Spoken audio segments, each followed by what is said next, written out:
Surat Paulus kepada jemaat di Galatia. Galatia pasal 1. Dari Paulus, seorang rasul, bukan karena manusia, juga bukan oleh seorang manusia, melainkan oleh Yesus Kristus dan Allah Bapa yang telah membangkitkan Dia dari antara orang mati, dan dari semua saudara yang ada bersama-sama dengan aku, kepada jemaat-jemaat di Galatia.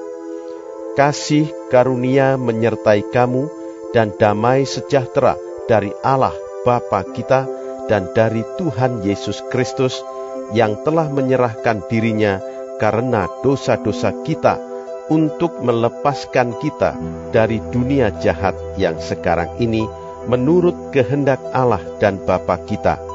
Baginyalah kemuliaan selama-lamanya. Amin.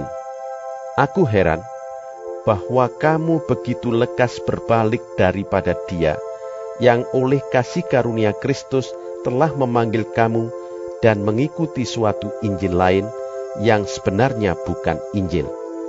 Hanya ada orang yang mengacaukan kamu dan yang bermaksud untuk memutarbalikkan Injil Kristus.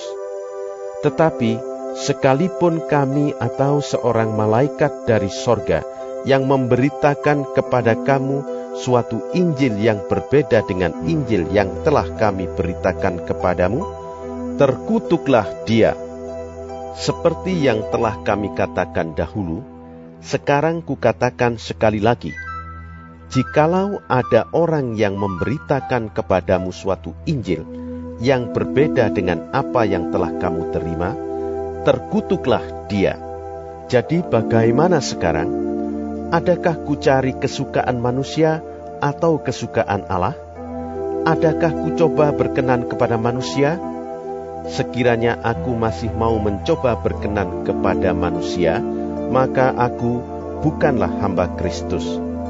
Sebab aku menegaskan kepadamu, saudara-saudaraku, bahwa Injil yang kuberitakan itu bukanlah Injil manusia.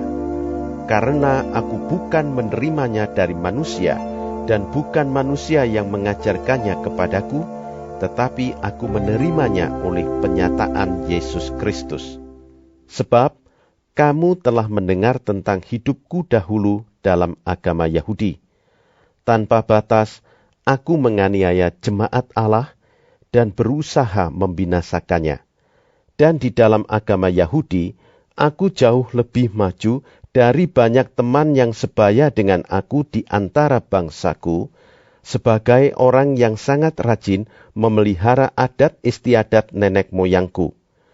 Tetapi waktu Ia, yang telah memilih aku sejak kandungan ibuku, dan memanggil aku oleh kasih karunia-Nya, berkenan menyatakan anaknya di dalam aku, supaya aku memberitakan Dia di antara bangsa-bangsa bukan Yahudi, maka sesaat pun aku tidak minta pertimbangan kepada manusia.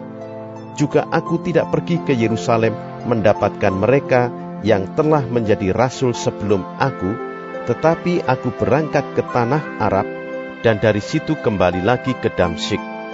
Lalu 3 tahun kemudian, aku pergi ke Yerusalem untuk mengunjungi Kefas, dan aku menumpang 15 hari di rumahnya. Tetapi aku tidak melihat seorang pun dari rasul-rasul yang lain, kecuali Yakobus, saudara Tuhan Yesus. Di hadapan Allah kutegaskan, apa yang kutuliskan kepadamu ini benar, aku tidak berdusta. Kemudian aku pergi ke daerah-daerah Syria dan Kilikia, tetapi rupaku tetap tidak dikenal oleh jemaat-jemaat Kristus di Yudea. Mereka hanya mendengar bahwa Ia yang dahulu menganiaya mereka sekarang memberitakan iman yang pernah hendak dibinasakannya, dan mereka memuliakan Allah karena aku. Galatia pasal 2. Kemudian, setelah lewat 14 tahun, aku pergi pula ke Yerusalem dengan Barnabas, dan Titus pun kubawa juga. Aku pergi berdasarkan suatu penyataan, dan kepada mereka kubentangkan Injil yang kuberitakan di antara bangsa-bangsa bukan Yahudi. Dalam percakapan tersendiri kepada mereka yang terpandang, supaya jangan dengan percuma aku berusaha atau telah berusaha. Tetapi kendatipun Titus, yang bersama-sama dengan aku adalah seorang Yunani, namun ia tidak dipaksa untuk menyunatkan dirinya. Memang ada desakan dari saudara-saudara palsu yang menyusup masuk, yaitu mereka yang menyelundup ke dalam untuk menghadang kebebasan kita yang kita miliki di dalam Kristus Yesus, supaya dengan jalan itu mereka dapat memperhambakan kita. Tetapi sesaat pun kami tidak mau mundur dan tunduk kepada mereka, agar kebenaran Injil dapat tinggal tetap pada kamu. Dan mengenai mereka yang dianggap terpandang itu, bagaimana kedudukan mereka dahulu, itu tidak penting bagiku, sebab Allah tidak memandang muka. Bagaimanapun juga, mereka yang terpandang itu tidak memaksakan sesuatu yang lain kepadaku. Tetapi sebaliknya, setelah mereka melihat bahwa kepadaku telah dipercayakan pemberitaan Injil untuk orang-orang tak bersunat, sama seperti kepada Petrus untuk orang-orang bersunat, karena ia yang telah memberikan kekuatan kepada Petrus untuk menjadi rasul bagi orang-orang bersunat, ia juga yang telah memberikan kekuatan kepadaku untuk orang-orang yang tidak bersunat. Dan setelah melihat kasih karunia yang dianugerahkan kepadaku, maka Yakobus, Kefas, dan Yohanes, yang dipandang sebagai soko guru jemaat, berjabat tangan dengan aku dan dengan Barnabas sebagai tanda persekutuan, supaya kami pergi kepada orang-orang yang tidak bersunat dan mereka kepada orang-orang yang bersunat. Hanya kami harus tetap mengingat orang-orang miskin, dan memang itulah yang sungguh-sungguh kuusahakan melakukannya. Tetapi waktu Kefas datang ke Antiokhia, aku berterang-terang menentangnya, sebab ia salah. Karena sebelum beberapa orang dari kalangan Yakobus datang, ia makan sehidangan dengan saudara-saudara yang tidak bersunat.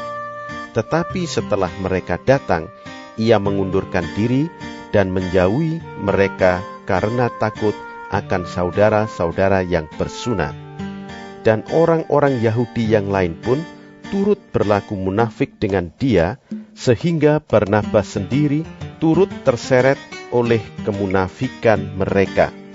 Tetapi waktu kulihat bahwa kelakuan mereka itu tidak sesuai dengan kebenaran Injil, aku berkata kepada Kefas di hadapan mereka semua, "Jika engkau seorang Yahudi, hidup secara kafir dan bukan secara Yahudi, bagaimanakah engkau dapat memaksa saudara-saudara yang tidak bersunat untuk hidup secara Yahudi? Menurut kelahiran, kami adalah orang Yahudi, dan bukan orang berdosa dari bangsa-bangsa lain. Kamu tahu bahwa tidak seorang pun yang dibenarkan oleh karena melakukan hukum Taurat, tetapi hanya oleh karena iman dalam Kristus Yesus. Sebab itu, kami pun telah percaya kepada Kristus Yesus, supaya kami dibenarkan oleh karena iman dalam Kristus, dan bukan oleh karena melakukan hukum Taurat.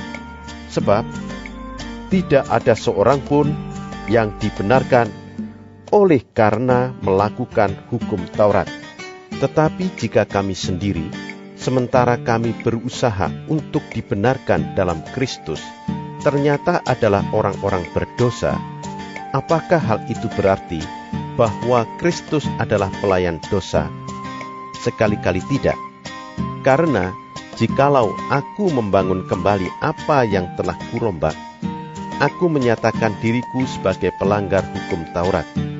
Sebab aku telah mati oleh hukum Taurat untuk hukum Taurat, supaya aku hidup untuk Allah.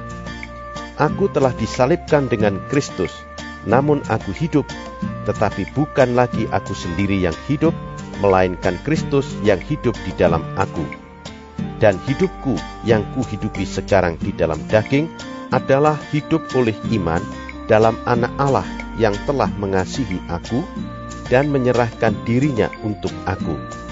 Aku tidak menolak kasih karunia Allah, sebab sekiranya ada kebenaran oleh hukum Taurat, maka sia-sialah kematian Kristus. Galatia pasal 3.